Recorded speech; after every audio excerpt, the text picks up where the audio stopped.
Orang yang bisa menahan emosinya dalam kondisi dia benar dan punya power untuk membalas. Ini namanya qadhimul ghaidh. Allah puji itu. Yang paling ideal kita maafkan. Menyakitkan Ustaz, ya memang justru di situ puncak pahalanya. Situlah puncak pahalanya. Bismillahirrahmanirrahim. Nah, perlu kita ketahui dulu sumber permasalahan kita dalam hidup ini sebagai seorang muslim, ya, itu hanya satu. Sebagaimana Ali radhiyallahu anhu mengatakan, sumber masalah kalian adalah satu dan solusinya pun hanya satu. Maka orang-orang di sekitarnya mengatakan, apa itu wahai Amir Mukminin? Kata Ali radhiyallahu anhu, sumber masalah kalian adalah dosa dan solusinya adalah istighfar. Selama kita masih merasa ada penyakit yang belum sembuh, ada rezeki yang belum terbuka, ada permasalahan yang belum terpecahkan, mungkin dengan pasangan, dengan anak-anak, dengan ipar, dengan mertua, dengan lingkungan kita, permasalahannya adalah yang paling pertama introspeksi diri. Kita introspeksi diri antara kita dengan Allah subhanahu wa ta'ala. Itu yang paling pertama. Karena kalau hubungan kita dengan Allah baik, maka akan baik semuanya. Kalau hubungan kita dengan Allah rusak, maka akan terganggu semuanya. Maka ini yang harus kita benar-benar perhatikan. Semua ini rangkaian daripada nikmat yang harusnya kita syukuri kepada Allah subhanahu wa ta'ala. Karena Allah juga memberikan kita panduan hidup dari ajaran agama ini sehingga kita mengetahui semua ini. Juga kita panjatkan salam hormat kita kepada Nabi besar Muhammad sallallahu alaihi wa ala alihi wa sahbihi wasallam yang telah Allah perintahkan kita untuk mengucapkan salam hormat kepada beliau dan sebagai balas jasa setelah menghabiskan 23 tahun dari masa hidup beliau, 13 tahun di kota Mekah ini semuanya dengan hinaan, cacian dan puncaknya diusir dari kampung halamannya Mekah ini sehingga beliau hijrah ke Madinah dan 10 tahun di fase Madinah semuanya penyempurnaan wahyu sehingga akhirnya agama ini sempurna dan sampai kepada kita semua. Baik, pelebur dosa yang ke-9 ini masalah memaafkan orang lain dan berlapang dada. Seperti tadi saya katakan, metode yang kami gunakan itu adalah bagaimana menjelaskan dulu sebagai mukaddimah judul daripada bahasan kita. Ada banyak sekali akhlak dalam Islam yang sangat mulia dan memang ciri khas Islam adalah akhlak. Kata Nabi SAW, innama bu'ithtu liutammima makarimal akhlak. Aku diutus untuk menyempurnakan akhlak-akhlak yang mulia. Jadi memang Islam itu mengajarkan penganutnya untuk santun, ramah, dermawan, pemaaf. Ya. Semua yang baik-baik itu diperintahkan. Semua yang buruk-buruk, mengganggu orang, gunjing, fitnah, mengambil hak orang lain, menyakiti orang lain, semua dilarang. Dan ada di antara akhlak-akhlak tersebut, jadi dua hal yang berpartner, yaitu meminta maaf dan memaafkan. Dua ini satu paket. Artinya orang kalau salah dalam Islam dianjurkan untuk segera minta maaf. Dan jangan menunda. Jangan biasakan menginapkan permasalahan. Kita tahu diri kita salah tapi karena ego menganggap ini nggak perlu. Nanti aja, ditunda-tunda. Karena merasa orang yang sedang kita zalimi mungkin lebih rendah di mata kita dari sisi garis keturunan misalnya. Misal anak-anak kita, contoh. Kita menganggap kita sebagai orang tua. Udahlah nggak perlu minta maaf nanti aja. Misal, atau kepada pasangan, atau misalnya orang-orang yang lebih rendah di mata kita, maaf tanda kutip di sini dalam masalah ekonomi misalnya, jabatan, maka kita menunda-nunda kepada staf, kepada orang-orang miskin misalnya kita menganggap tidak usah minta maaf. Ini berbahaya sekali. Kata Nabi SAW dalam hadis Bukhari, siapapun yang punya sesuatu yang mengganjal bagi dia yang bisa dia dihisap pada hari kiamat oleh Allah dengan saudaranya, maka selesaikan segera. Sebelum datang hari nanti, maksudnya hari kiamat, tidak ada lagi manfaatnya dinar dan dirham. Di hari kiamat nanti kita nggak bisa lagi negosiasi. Ucapin maaf belum tentu dimaafkan oleh orang-orang karena mereka butuh dengan pahala hari kiamat dan mereka berharap bisa mengambil pahala kita. Dan juga tidak ada lagi nilainya harta pada saat itu. Rupiah, dolar, euro, nggak ada lagi manfaatnya. Tidak ada yang dibawa ke akhirat. Oleh karena itu selama ada masalah di dunia dengan siapapun segera sampaikan maaf. Ciri khas Islam, lisannya mudah sekali mengatakan maafkan saya. Saya minta maaf. Itu biasa. Itu biasa dan itu harus dibiasakan juga. Harus dibiasakan. Dan meminta maaf ini memang butuh kelapangan dada. Apalagi di saat kita merasa tadi diri kita lebih tinggi jabatannya, lebih banyak hartanya, lebih kuat tubuhnya, lebih mungkin tinggi secara jalur nasab, maka biasanya kita tidak ingin menyampaikan maaf. Ya. Padahal sebenarnya dalam Islam justru harus kita lakukan ini. Dan Nabi SAW selalu mengucapkan maaf kepada siapapun. Bahkan sebelum beliau meninggal, alaihi salatu wassalam, beliau mengatakan siapapun yang pernah disakiti oleh Muhammad, beliau tidak mengatakan oleh Rasulullah. Beliau menyebutkan namanya sebagai bentuk tawadhu. Maka ini adalah diriku. Ya, siapa yang aku ambil haknya sampaikan, siapa yang pernah aku sakiti, ya, maka balaslah. Bahkan beliau mengatakan ini tubuhku. Ya, kalau misalnya ada ya, seseorang yang pernah aku sakiti, maka balaslah, qisas gitu. Jadi memang luar biasa dalam Islam ini, sifat ini ya, meminta maaf. Kemudian partnernya adalah memaafkan orang lain. Nah ini levelnya lebih tinggi daripada yang awal. Karena meminta maaf umum terjadi karena orang merasa dia bersalah. Tetapi yang sedang kita bahas sekarang ini justru yang lebih tinggi daripada walaupun dia partnernya, yaitu memaafkan orang lain. Karena memaafkan orang lain maknanya kita benar dan orang lain sedang berbuat salah. Tapi sekali lagi Islam datang membuka pintu ini. Bahkan memerintahkan agar para penganutnya selalu membuka pintu memaafkan. Dan memaafkan tentu sekali lagi kepada orang yang buat salah. Kalau dia tidak ada salah, untuk apa kita maafkan? Ini berat, tetapi disinilah iman yang berbicara dan mengatur semua itu. Sehingga memang Islam datang selalu kita memaafkan kesalahan orang lain. Nanti akan kita sebutkan dalil-dalilnya dan tujuan bahasan bab ini justru untuk itu. Dan siapapun yang membuka pintu memaafkan orang lain, maka dipastikan dia akan bisa meraih cinta dan kebaikan dari manusia. Dia juga akan mendapatkan cinta dan perhatian serta rezeki dari Tuhannya Allah, juga pengampunan dosa-dosanya. Dan di sini dikatakan oleh penulis memaafkan orang lain dan berlapang dada. Memang di sini ada orang biasanya dia mau maafkan orang lain, tapi dia tidak berlapang dada. Maksudnya masih mangkel, memaafkannya terpaksa. Nah itu begitu belum lapang dada. Berlapang dada ini betul-betul memaafkan karena dia berharap balasan dari Allah Subhanahu Wa Taala. Setiap kita harus memahami poin penting. Dia sedang bermuamalah dengan Tuhannya. Semua yang ada depan mata kita ini manusia itu hanya penyebab-penyebab saja. Istri, suami, anak, orang tua ini Allah jadikan penyebab kita bisa meraih ya, rahmat Allah Subhanahu Wa Taala dari mereka. Oleh karena itu pada saat pasangan kita buat salah, Allah membuka pintu peluang menambah ekstra pahala dengan kita memaafkan mereka. Kalau kita buat salah, Allah membuka pintu peluang untuk kita memperbaiki keadaan dengan meminta maaf. Maka memang sudah begitu dalam Islam diajarkan. Oleh karena itu kita harus selalu membuka pintu ini. Indah sekali kan rumah tangga itu di saat suami buat salah dia sampaikan maaf, istrinya langsung memaafkan. Pada saat istri buat salah, istrinya minta maaf, maka suaminya memaafkan. Dan terjalinlah selalu hubungan yang baik dan harmonis. Karena memang dalam rumah tangga kita harus selalu membuka lembaran-lembaran baru. Jangan pernah menghayal teman-teman sekalian dalam rumah tangga kita tidak ada masalah. Itu ada masalah dilewati. Tapi bagaimana bisa langgeng dengan pintu ini? Yang salah minta maaf, yang benar memaafkan. Dan itu ditarik dalam semua lini kehidupan kita. Dengan anak, dengan ipar, dengan mertua, dengan keluarga secara umum, dan dengan lingkungan kita. Maka ini akan sangat luar biasa manfaatnya. Kita akan mulai dan penulis sini mulai dengan firman Allah Subhanahu wa taala surah Al-Imran surah nomor 3 ayat 133 sampai 134.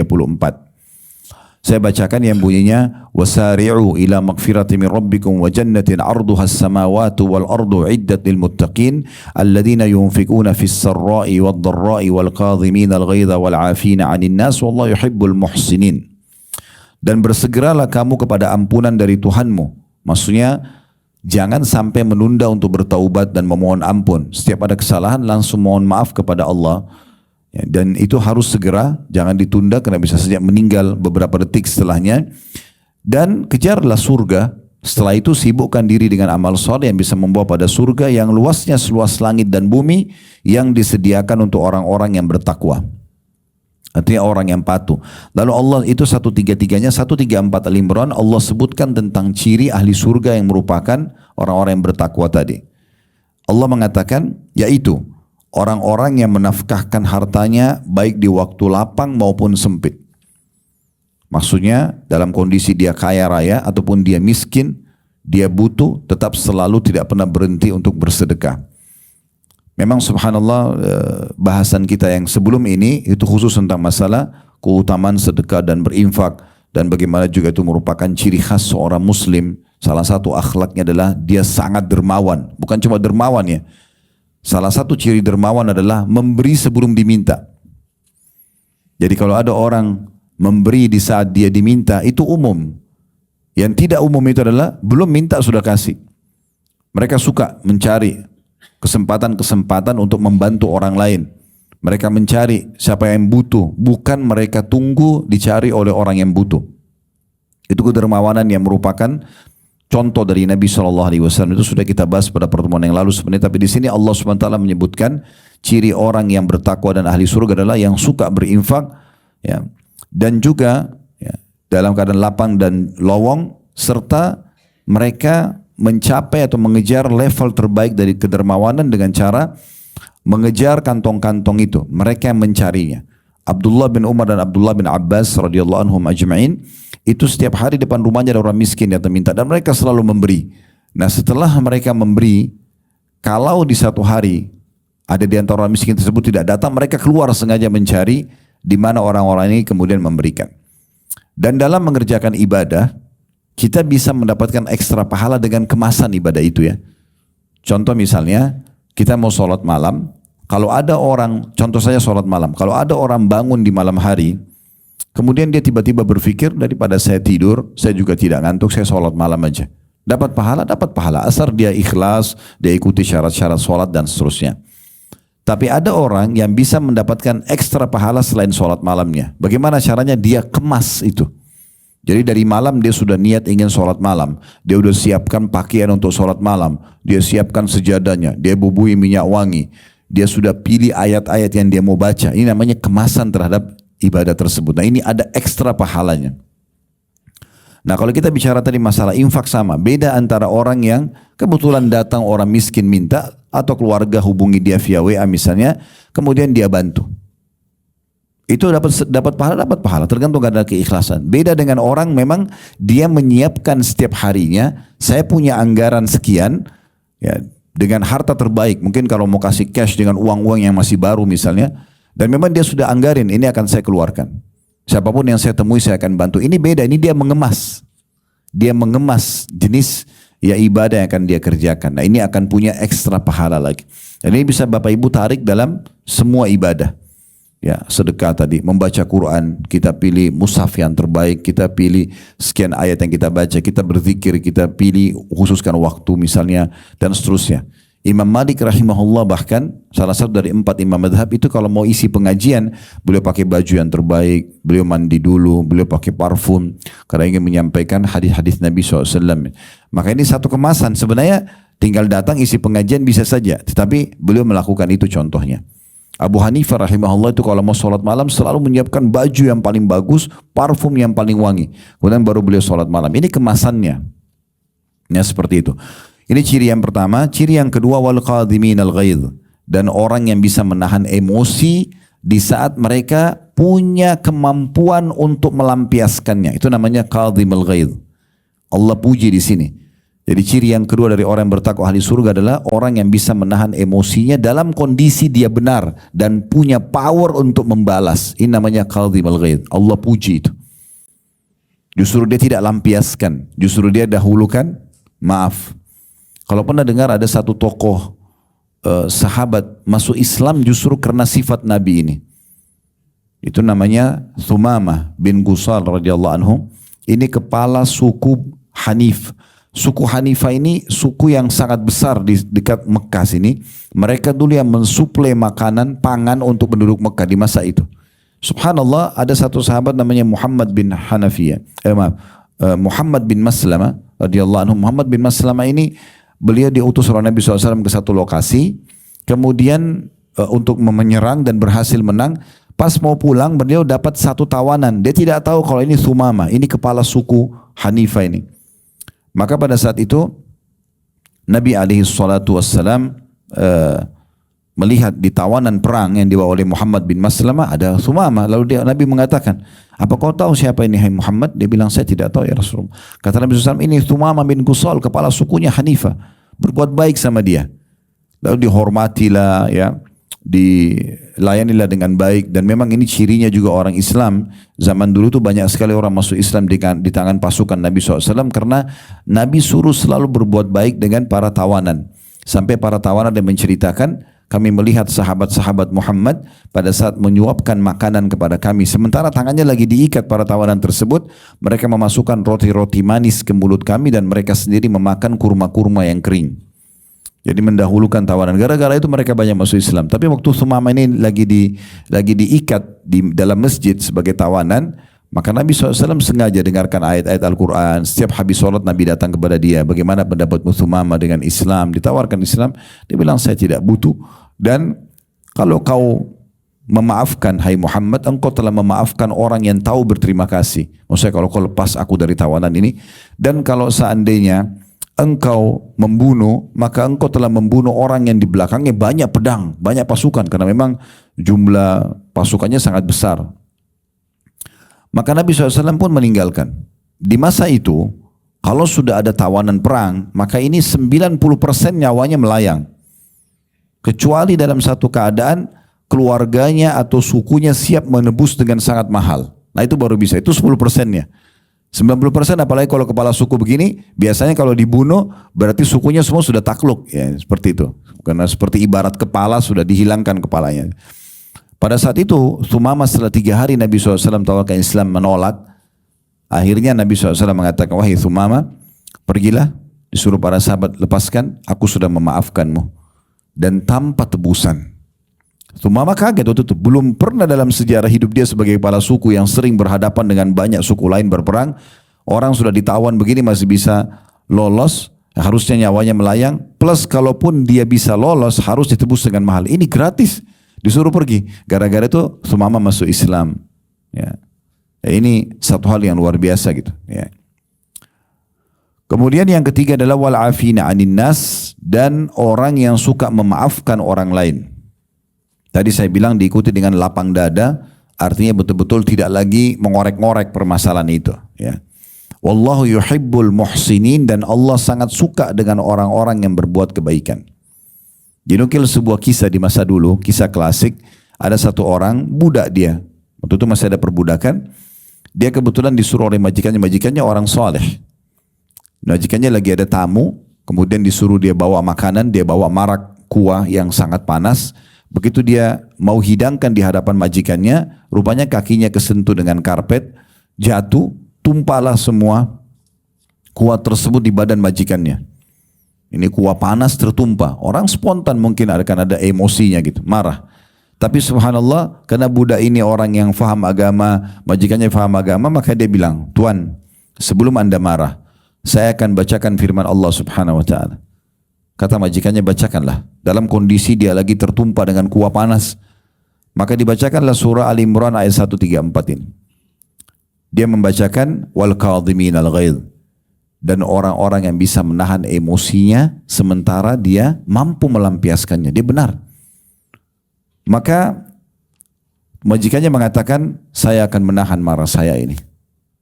Jadi begitu mudahnya mereka pada saat dengar ayat langsung mengaplikasikan.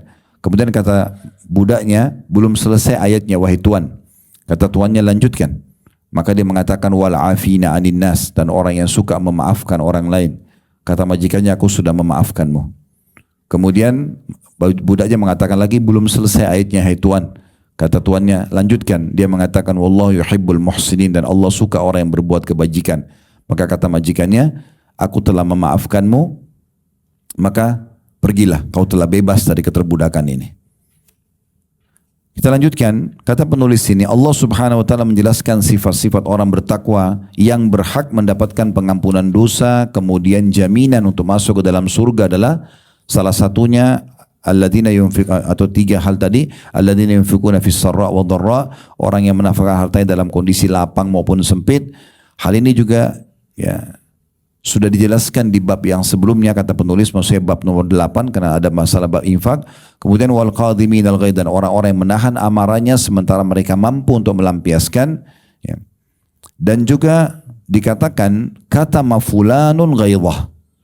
Apabila seseorang sangat marah namun mampu mengendalikan diri untuk tidak membalas dendam, padahal ia mampu melakukannya, itu diistilahkan dengan qadhimul ghaidh. Demi mencari ridha Allah subhanahu wa ta'ala, kemudian mereka menyempurnakan dengan wal afina anin nas. Setelah mereka menahan emosinya, tidak cukup sampai di situ. Mereka tidak lampiaskan sementara mereka benar dan punya power, tapi mereka juga memaafkan orang lain, yaitu orang-orang yang lapang dada dan memaafkan orang yang berbuat jahat terhadap dirinya meskipun ia mampu melakukan balas dendam, tapi ia tidak melakukannya. Ada dalil yang diangkat oleh beliau di sini, sebuah kisah unik dari Abu Bakar radhiyallahu anhu. Kalau pernah dengar tentang kisah ifk ya, kisah ifk itu kisah isu bohong, gosip kalau Aisyah radhiyallahu anha berzina dengan Safwan. Ini bohong, disebarkan isu oleh Abdullah bin Abi Salul, pemimpin orang munafik.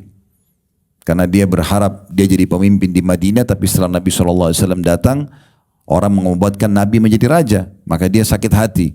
Dia menjadi pemimpin orang munafik. Ringkas ceritanya, dia sempat menyebarkan isu kalau Aisyah berzina dengan Safwan.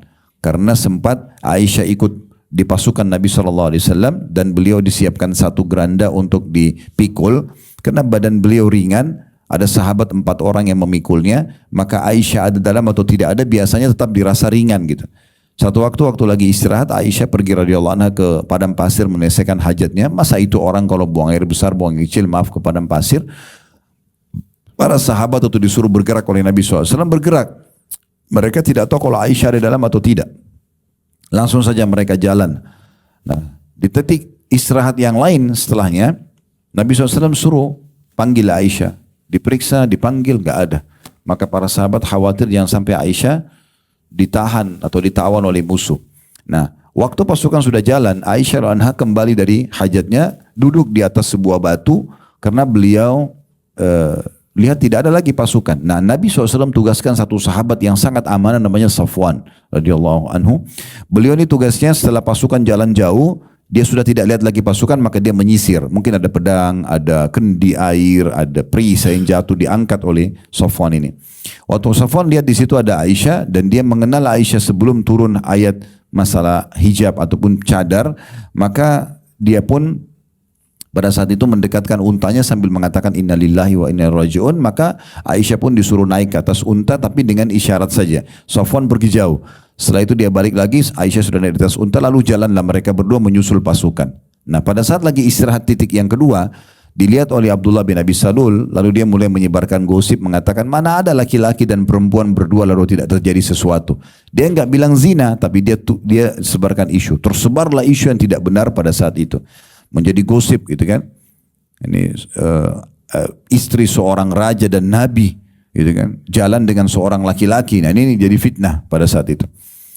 Maka tersebarlah isu kalau setelah terjadi perzinahan, sampai Aisyah pun mengatakan saya melihat sikap yang berubah dari Nabi SAW yang luar biasa. Nabi tidak menuduh istrinya, tapi Nabi pun mulai berubah sikap pada saat itu karena menunggu wahyu turun. Maka Aisyah mengatakan, ya Rasulullah, pada saat tiba di Madinah, kalau seandainya anda tidak punya hajat dengan saya, mungkin saya bisa pamit ke rumah orang tua saya. Maka Nabi SAW pun mengantar ke rumah Abu Bakar, dan tinggallah Aisyah berapa hari. Aisyah mengatakan, saya tidak faham apa-apa. Gosip ini saya tidak dengar. Sampai saya keluar menuju ke tempat hajat, karena waktu itu maaf tidak ada WC dalam rumah. Maka saya ketemu dengan ibunya Mistah bin Uthathah. Ini salah satu sepupu Abu Bakar sebenarnya. Nah, ada 3 orang yang paling gencar menyebarkan gosip perselingkuhan tersebut. Ipar Nabi sendiri namanya Hamna binti Jahash. Ini saudarinya Zainab binti Jahash. Zainab binti Jahash adalah istri Nabi. Dalam riwayat Bukhari disebutkan, kata Aisyah radhiyallahu anha, Nabi SAW sempat menanyakan kepada Zainab tentang gosip tersebut, maka dia mengatakan, ya Rasulullah, saya menjaga pendengaran dan lisan saya. Maksudnya saya tidak mau ikut-ikutan. Yang saya tahu Aisyah orangnya baik. Dia tidak pernah sama sekali ada perilaku yang seperti ini, interaksi sama lawan jenis yang diharamkan gitu. Maka kata Aisyah, Allah pun menyelamatkan dia dengan waraknya, padahal dia adalah sainganku dalam rumah tangga dari sisi kecantikan dan pelayanan kepada Nabi SAW.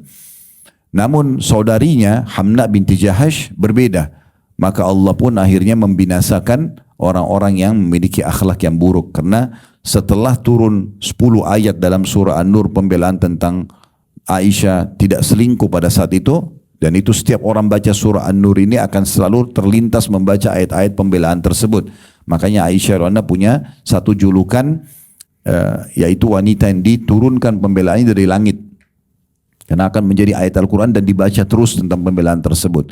Ringkas cerita, pada saat itu ada orang kedua namanya Mistah bin Utsatsa. Ini sepupu Abu Bakar.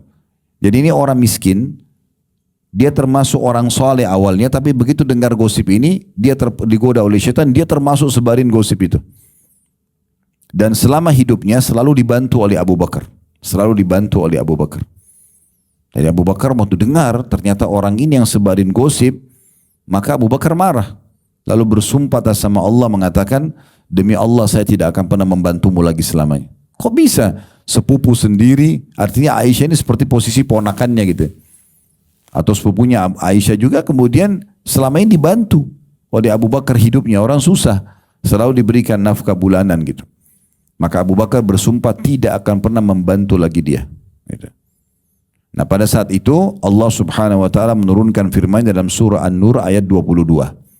Nah ini prosesi bagaimana Abu Bakar merespon ayat ini luar biasa untuk memaafkan kesalahan orang yang sudah merusak nama baik anaknya, menyebarkan gosip kalau anaknya itu berzina padahal sebenarnya tidak gitu. Tentu kalau teman-teman mau ini saya cuma ringkas kisahnya karena melihat waktu kita. Kalau mau kembali bisa di kajian sirah tentang kisah ifk, ini cukup panjang ceritanya masalah tadi. Tapi di sini Allah SWT berfirman dalam surah An-Nur ayat 22, "Wala ya'tali ulul fadli minkum was-sa'ati an yu'tu ulil qurba wal masakin wal muhajirin fi sabilillah wal ya'fu wal yasfu ala tuhibbuna yaghfirallahu lakum wallahu ghafurur rahim." Dan janganlah orang-orang yang mempunyai kelebihan dan kelapangan di antara kamu bersumpah, ini maksudnya Abu Bakar radhiyallahu anhu, bahwasanya mereka tidak akan memberi bantuan kepada kaum kerabatnya. Ya inilah tadi sepupu beliau yang bernama Mistah bin Utsatsa radhiyallahu anhu ajma'in, juga orang-orang miskin dan orang-orang yang berhijrah pada jalan Allah, dan hendaklah mereka memaafkan dan berlapang dada. Apakah kamu tidak ingin bahwa Allah mengampunimu? Maksudnya dengan memaafkan orang lain Allah akan kasih bonus pengampunan dosa, dan Allah Maha Pengampun lagi Maha Penyayang. Di sini Ibnu Katsir rahimahullah menyebutkan dalam tafsir surah An-Nur ayat 22, ayat ini turun berhubungan dengan masalah Abu Bakar Siddiq radhiyallahu anhu taala, beliau bersumpah tidak akan membantu salah satu kerabat yang bernama Mistah bin Utsatsa setelah ia terlibat dalam menyebarkan berita bohong tentang diri Aisyah radhiyallahu anha. Maka tak kala Allah menurunkan ayat yang menyatakan kesucian Aisyah dari tuduhan tersebut, dan jiwa orang-orang yang beriman kembali tenang. Allah telah menerima taubat orang-orang mukmin yang pernah ikut menyebarkan berita bohong itu, dan telah ditetapkan hukum atas mereka. Hukum maksudnya dicambuk ya. Dicambuk gitu. Karena ada 3 orang yang dicambuk itu tadi, Hamna binti Jahash iparnya Nabi SAW, kemudian ini ya Mistah juga dicambuk, sama ada satu penyair Nabi ya. Subhanallah saya lupa namanya. Orang ini lebih tua dari Nabi 7 tahun, tapi dia juga sebarin gosip maka dicambuk juga ya. Maka kata Nabi, di sini kata Ibnu Katsir, dan Allah telah tetapkan hukum atas mereka. Lalu Allah yang maha memiliki keutamaan dan karunia menurunkan syariat. Lunaklah pada saat itu hati Abu Bakar terhadap sepupunya Mistah bin Utsatsa, seorang yang miskin, tidak punya harta sama sekali selain yang diberikan Abu Bakar kepadanya. Padahal dia termasuk kaum muhajirin. Ia salah satu ikut menyebarkan berita bohong itu. Namun Allah telah menerima taubatnya. Dia pun dihukum atas perbuatannya, maksud dicambuk. Karena penyebar gosip ini kan dalam Islam dicambuk. Ya.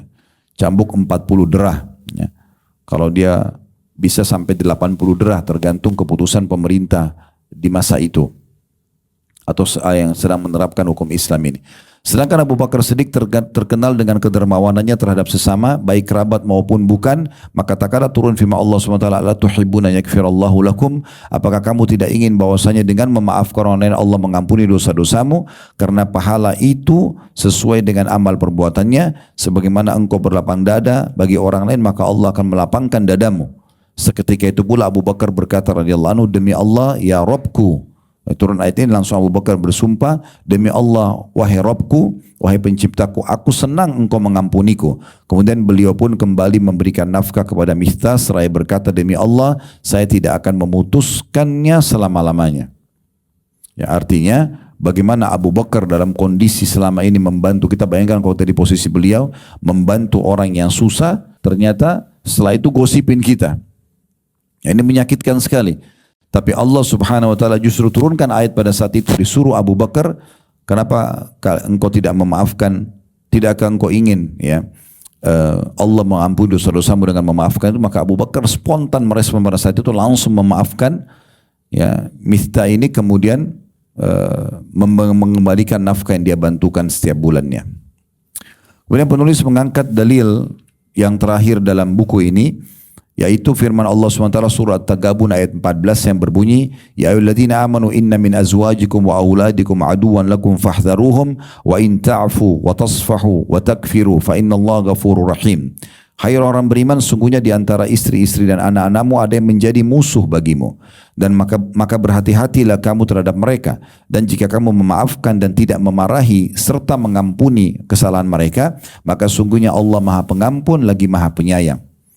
Imam At-Tabari dalam tafsir beliau mengatakan,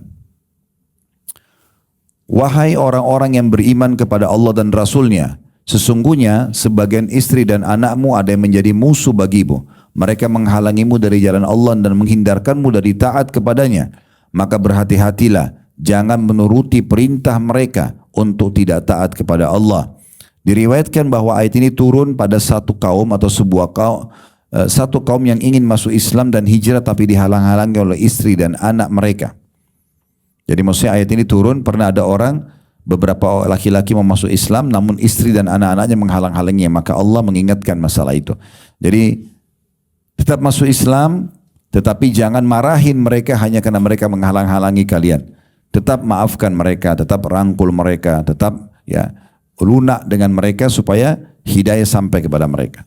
Allah SWT berfirman, wa in ta'fu wa tasfahu, jika kamu memaafkan dan tidak memarahi mereka. Maksudnya, wahai orang-orang beriman, jika kamu memaafkan orang-orang yang pernah menghalangimu dari Islam dan hijrah, dan kamu tidak menghukum serta mengampuni dosa-dosa mereka, sesungguhnya Allah pun pengampun dan juga Maha Penyayang. Jadi ini kan menyakitkan sekali, kita mau masuk Islam, kita mau hijrah, mau jadi orang baik, malah ada kerabat kita yang melarang, tidak usah, jangan. Atau mungkin kita mau haji, kita mau umroh, kita mau laksanakan apalah, sedekah. Ada saja orang-orang kadang yang menghalangi kita. Syaitan menunggangi mereka ya untuk menghalangi kita berbuat kebaikan. Maka Allah Subhanahu wa taala memerintahkan di sini, maafkan saja mereka. Tidak usah terpengaruh dengan perbuatan mereka. Ya, Allah Subhanahu wa taala akan memaafkan kita dengan memaafkan orang lain. Ini semua kejadian-kejadian besar ya. Abu Bakar tadi memaafkan sepupunya yang sudah menyebarin gosip. Ini juga ada orang-orang yang mau hijrah masuk Islam dihalangi oleh istri-istri dan anak mereka. Tapi akhirnya Allah suruh maafkan mereka. Bahkan dikatakan jangan marahi mereka. Ya. Anggap itu sebuah perbuatan dan sikap bodoh, jangan ditanggapin. Jadi dalam Islam sederhana. Kalau ada orang yang sedang berbuat kejahatan atau kebodohan kepada kita, kita anggap itu kesalahan dan kebodohan yang tidak perlu ditanggapi. Jadi tidak perlu meluap-luap, tidak perlu emosional dalam menanggapi masalah seperti ini. Tapi kita anggap ini sebuah kebodohan, sikap yang salah. Bagaimana kesalahan itu kita jadikan sebagai ajang justru kita meraih kebaikan dan pahala dari Allah Subhanahu wa taala. Dengan cara memaafkan, dengan cara memandu. Ya, mungkin tidak asing bagi teman-teman orang Arab Badui yang datang ke masjid kemudian kencing sembarangan. Para sahabat sudah mau menyerang orang itu. Ini ngawur ini, masa kencing di masjid. Tapi Nabi SAW mengatakan tenanglah, biarkan saja. Karena orang ini dia yakin tidak mungkin dia kencing di masjid kecuali dia tidak faham. Dibiarkan sampai selesai kencing. Karena orang itu tidak fahamnya. Waktu sahabat tidak jadi nyerang, dia selesaikan kencingnya. Karena nggak fahamnya. Setelah itu Nabi SAW mengatakan ambilkan seember air, siramkan. Kemudian Nabi SAW dekati dengan baik-baik lalu berkata pada dia, Sesungguhnya ini rumah Allah, tidak layak perbuatan seperti ini. Maksudnya kerjakan ini di tempat lain gitu. Selama ini dia tidak faham, karena tidak semua orang faham apa yang dia lakukan. Mungkin dia tidak faham kalau itu sebuah kesalahan. Sedangkan dia faham saja kita maafkan, apalagi kalau tidak faham. Maka orang itu mengatakan, ya Allah maafkanlah aku dan Muhammad, jangan maafkan orang lain. Ya. Pernah juga ada sahabat baru masuk Islam. Dia nggak faham. Rupanya kalau orang bersin kan, alhamdulillah kita dianjurkan tashmit, ya, yarhamkallah gitu ya. Orang ini nggak tahu, lagi sholat ada sahabat yang bersin. Lalu dari lagi sholat dia bilang yarhamkallah gitu. Pada saat dia bilang seperti itu, maka para sahabat yang lain semuanya menoleh ke dia. Lagi sholat ini, gimana caranya lagi sholat mau ngomong begini? Gitu kan. Tapi dia tidak faham. Kalau tidak salah riwayat lain itu lagi khutbah Jumat gitu. Tapi yang saya ingatnya adalah dalam sholat gitu. Maka setelah itu para sahabat menepuk paha mereka untuk memberikan isyarat agar orang ini diam. Dalam sholat dia masih ngomong. Dia masih mengatakan, kenapa kalian semua melotot lihat saya? Karena dia nggak tahu gitu. Ya. Maka selepas sholat, kata dia, demi Allah saya belum pernah menemukan ya pemimpin, guru, pengajar yang selembut dan sebaik Nabi SAW. Demi Allah dia tidak menyalahkanku, dia tidak memarahiku. Dia cuma memandu dengan cara yang baik. Kalau sholat ini tidak layak perkataan lain kecuali apa yang sudah Allah tentukan dari bacaan-bacaan sholat. Udah, orang jadi faham gara-gara itu. Ya. Imam Al-Alusi rahimahullah berkata, makna firman Allah SWT, fa inna Allah ghafurur rahim. Sesungguhnya Allah maha pengampun lagi maha penyayang adalah niscaya Allah akan berbuat padamu seperti perbuatanmu pada mereka. Karena barang siapa yang memaafkan dan mengampuni kesalahan orang lain, niscaya Allah juga akan memaafkannya. Perlu difahami poin penting ya. Kalau ada orang berbuat zalim dengan kita, ini banyak opsi. Opsi yang pertama, yang paling ideal kita maafkan.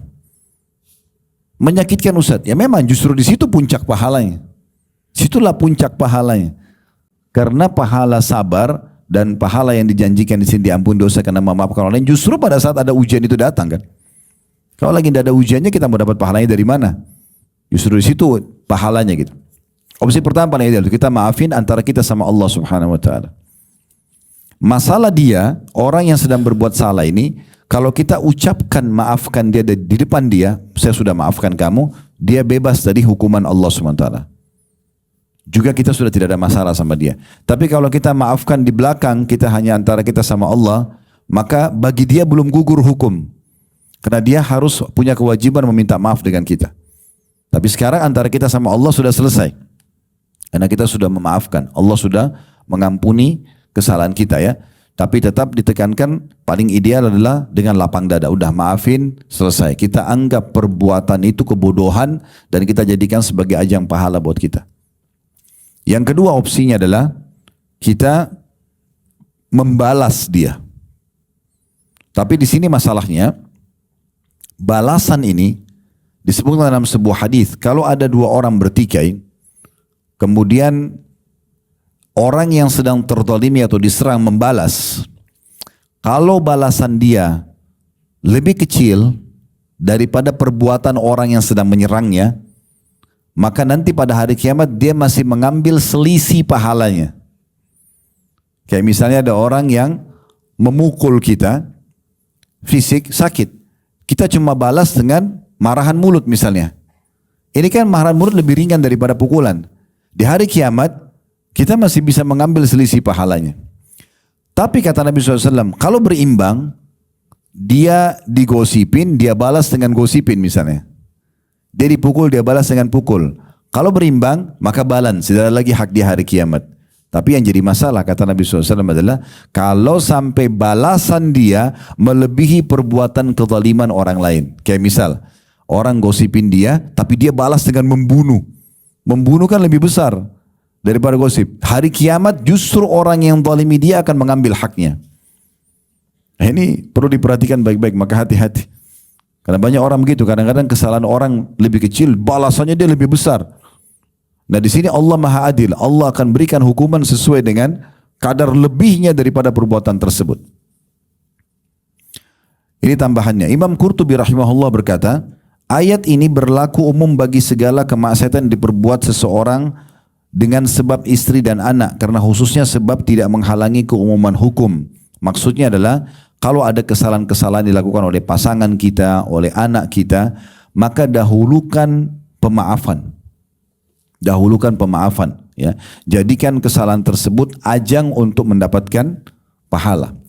Sampai pernah ada sebuah riwayat teman-teman sekalian, ada seorang sahabat punya kebun kurma besar sekali, pegawainya banyak sekali, ratusan bahkan ribuan orang. Kemudian sering kali mungkin kayak kita kalau punya Allah amanahkan perusahaan, kita tahu ada saja pegawai, ada yang bagus kualitasnya, ada mungkin yang ya kurang, bahkan ada yang sering teledor gitu. Maka sahabat ini pernah masuk ke kebun dan menemukan ada beberapa pegawainya dia yang kok kerjanya kurang bagus ya. Dalam memetik kurmanya, dalam panen, kemudian dalam memilah, menyortir mana yang bagus, mana tidak, kurang. Maka dia bingung, ini apa yang harus dilakukan? Sudah diinstruksikan, masih saja sering terjadi kesalahan. Maka dia datang kepada Nabi SAW mengatakan, ya Rasulullah, berapa kali kami harus memaafkan pegawai kami? Maka Nabi SAW diam, dia ulangi lagi, ya Rasulullah, berapa kali kami harus maafkan kesalahan pegawai kami? Kata Nabi SAW, maafkan mereka walaupun mereka melakukan sampai 70 kali kesalahan. Ini luar biasa gitu.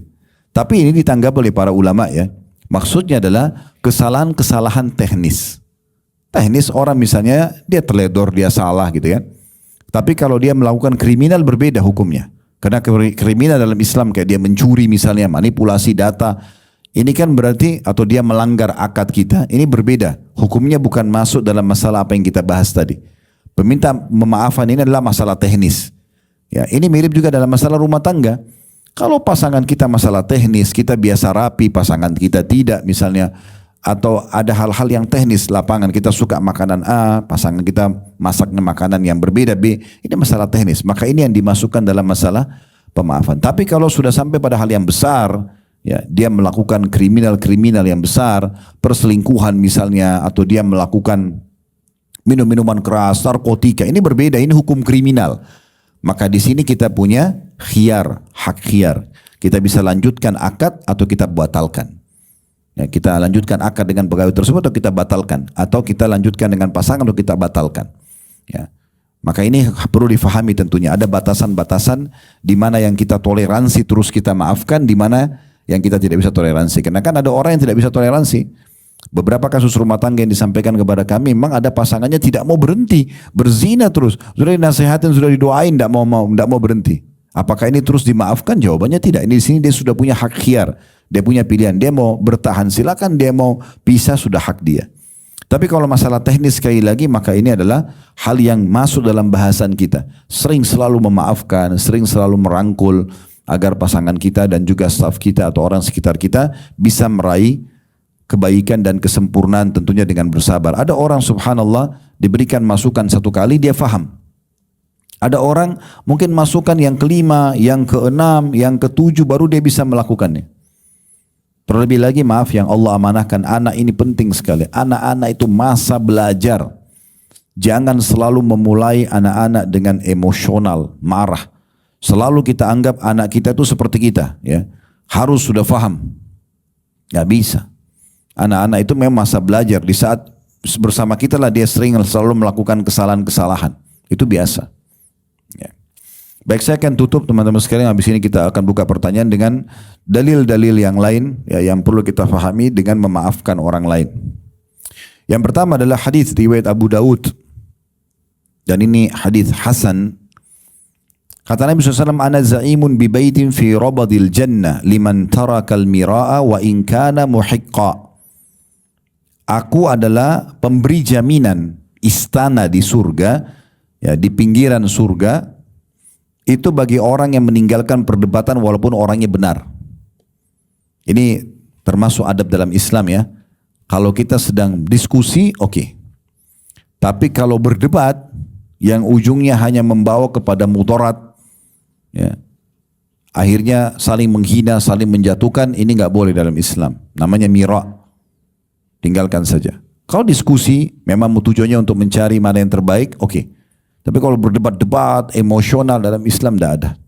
Udah nggak perlu. Kita sudah sampaikan argumen kita, dia nggak mau dengar, ya sudah tinggalkan saja. Karena nggak ada manfaatnya, habis-habisin waktu. Kan gitu. Maka Nabi SAW menjamin akan mendapatkan istana di satu camp di pinggiran surga. Itu istana tambahan bagi orang yang meninggalkan perdebatan walaupun dia benar. Kemudian wa fi wasatil jannah liman tarakal kadhiba wa in kana mazihan. Dan istana di tengah-tengah surga bagi orang yang meninggalkan bohong walaupun bercanda. Ya, berapa banyak orang yang membuka pintu bohong, dusta dengan alasan cuma bercanda. Kenapa kamu bilang begini? Ya, cuma bercanda. Enggak boleh bercanda. Dalam Islam tidak ada bercanda, dalam bohong pun tidak ada. Gitu kan. Katakan orang muslim itu yang nampak depan matanya itulah dalam hatinya. Suka ya suka, tidak suka, selesai.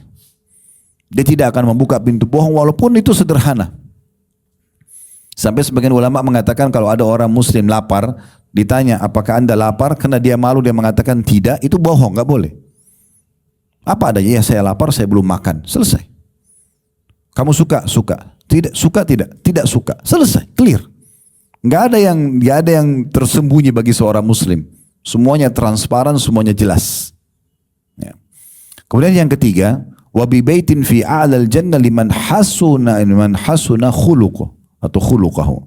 Dan juga istana di tempat tertinggi surga bagi orang yang baik akhlaknya. Nah, salah satu akhlak adalah banyak cabangnya akhlak kan, dermawan, pemaaf tadi ya, lapang dada, ini semua bagian daripada akhlak. Allah subhanahu wa ta'ala, ini dalil yang lain, memerintahkan kita agar jangan membalas kejahatan dengan kejahatan.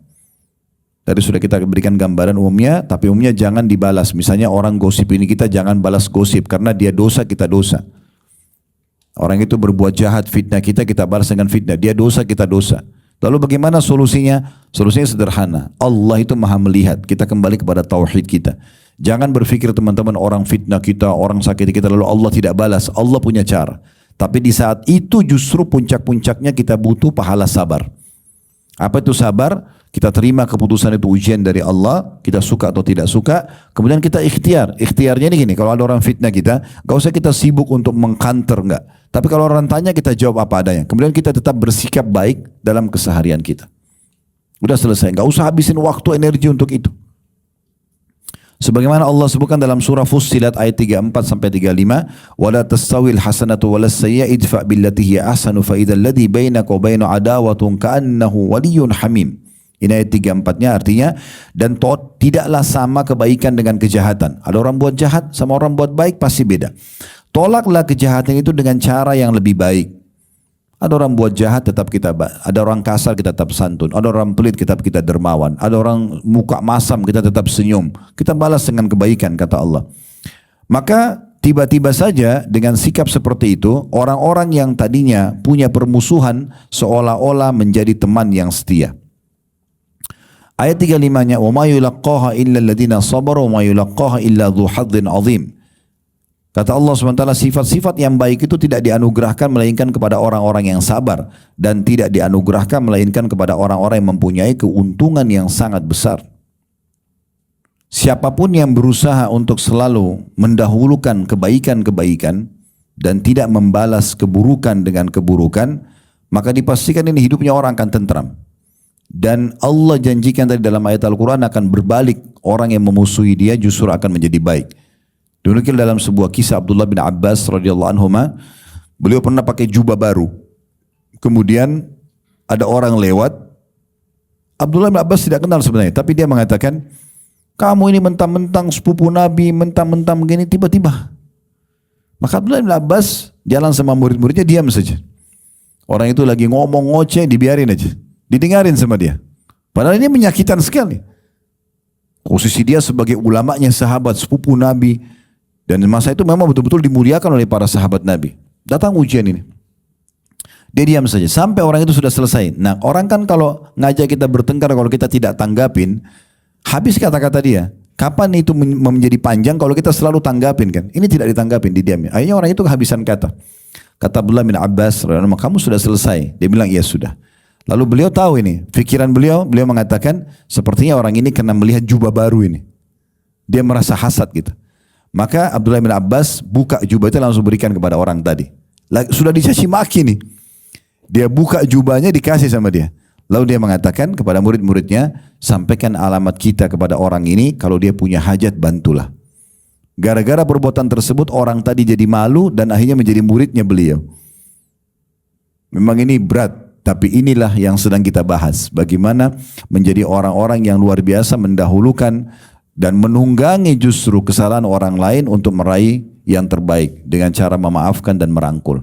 Ingat, dalam Islam kita disuruh membenci perbuatan yang salah, bukan fisik orang yang berbuat salah. Ya, kalau anak kita buat salah misalnya, dia pecahin sebuah gelas, ini contoh saja. Maka yang sedang salah adalah pecahin gelasnya, bukan fisiknya dia. Nasihati dia, rangkul dia supaya dia tidak ulangi, selesai. Jangan benci fisiknya, tapi kita benci perbuatannya, ya. Atau sesuatu yang melekat merupakan sifat di situ. Ini terjadi pada semua hal ya. Teman-teman supaya mudah faham lebih jauh masalah ini, misal kalau makanan. Ini sebagai penutup insya Allah. Jadi kalau kita misalnya makan ikan, ikannya amis. Yang kita tidak suka apanya?